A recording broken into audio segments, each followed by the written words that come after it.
Warmly welcome to Exploring Miracles. I am Teresa Schmitelöv, reading from the lessons in A Course in Miracles, doing my best to reflect on the text as I go. We have come to lesson number 171. God is but love, and therefore so am I. Lesson 171 marks the beginning of the fifth review section in A Course in Miracles. And the reviews in A Course in Miracles, they are never merely repetitions, they are invitations to go deeper now. So the central idea repeated throughout the review of 10 lessons is God is but love, and therefore so am I. So everything else in the lesson rests upon this foundation. The two lessons we are going to review is number 151 and 152. 151 was all things are echoes of the voice of God. And lesson number 152 is the power of decision is my own. So at first, like I think I mentioned when I read them, they may seem a bit different from each other, unrelated perhaps, but together they do form a profound teaching about perception and choice. So it's kind of logical, although this is not about logics, but I use this word anyhow. Because if we have the clear perception, of course, we make the right choices. Well, the lesson brings into clarity that the world reflects the voice I'm listening to. So which voice am I listening to? Which voice do I allow to be the voice of truth in me? So lesson number 151 teaches that what we experience is deeply connected to the voice we choose to hear. So perception and choice, they are complementary. The ego's voice interprets everything through fear. The ego loves fear, is addicted to fear and defense, and if I do this will happen, and well. So criticism becomes attack, now interpreted through the ego. Just mentioning some examples that we might be familiar to. I'm projecting, I'm familiar to.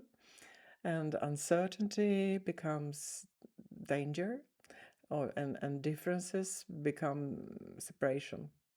So the voice of God interprets the same situations through love. So let's investigate what it will be through love. Then challenges, they become opportunities of learning, for example. And relationships become opportunities for healing, and uncertainty becomes a space for trust, or even creation, or even curiosity. Uncertainty, what curious.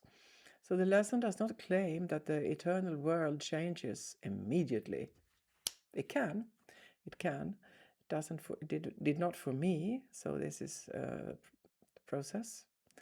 Rather, it says that the meaning we experience comes from the guide that we follow within. So it's important to follow the right guide within.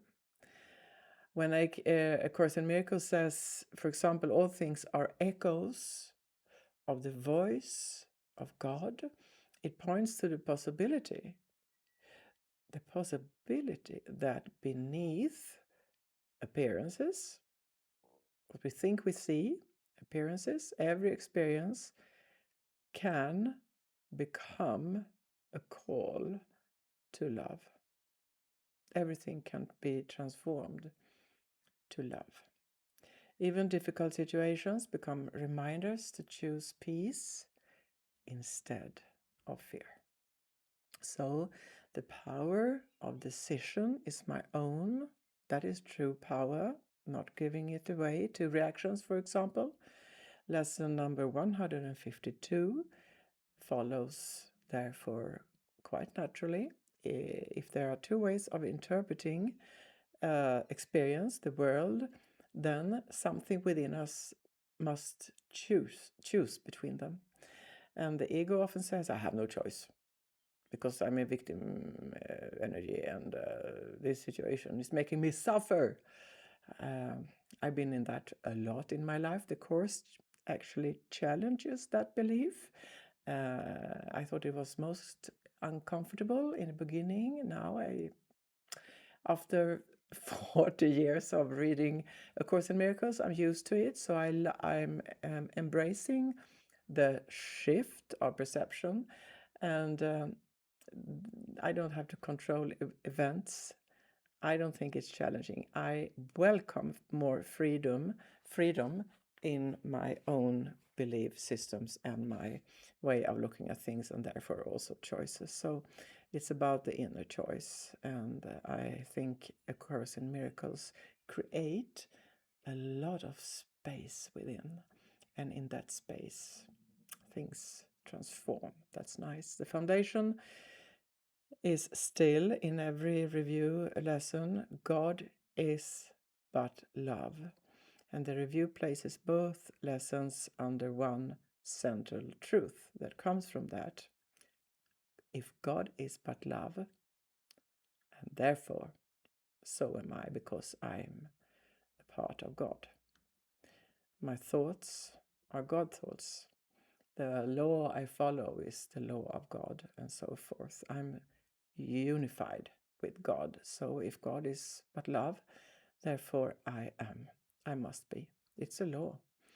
So could more be said about this? A practical way to live, not only read and review lesson number 171 could be, I made some notes here, that throughout the day when something disturbs us, and we are in 1st of June today, 2026, when I read this. It's not posted that day, it will be later this summer. But maybe things have calmed down in August when this is posted. But right now, the circus is going on in the world, depending on how we see it, of course. So it's not hard to find things to react to.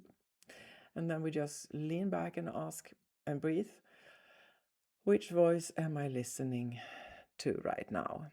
Am I the one gloom and doom and reaction and what could this? Or am I in the voice of love? The power of decision is my own. I'm not blind, but I can see it from a place of non-reactivity.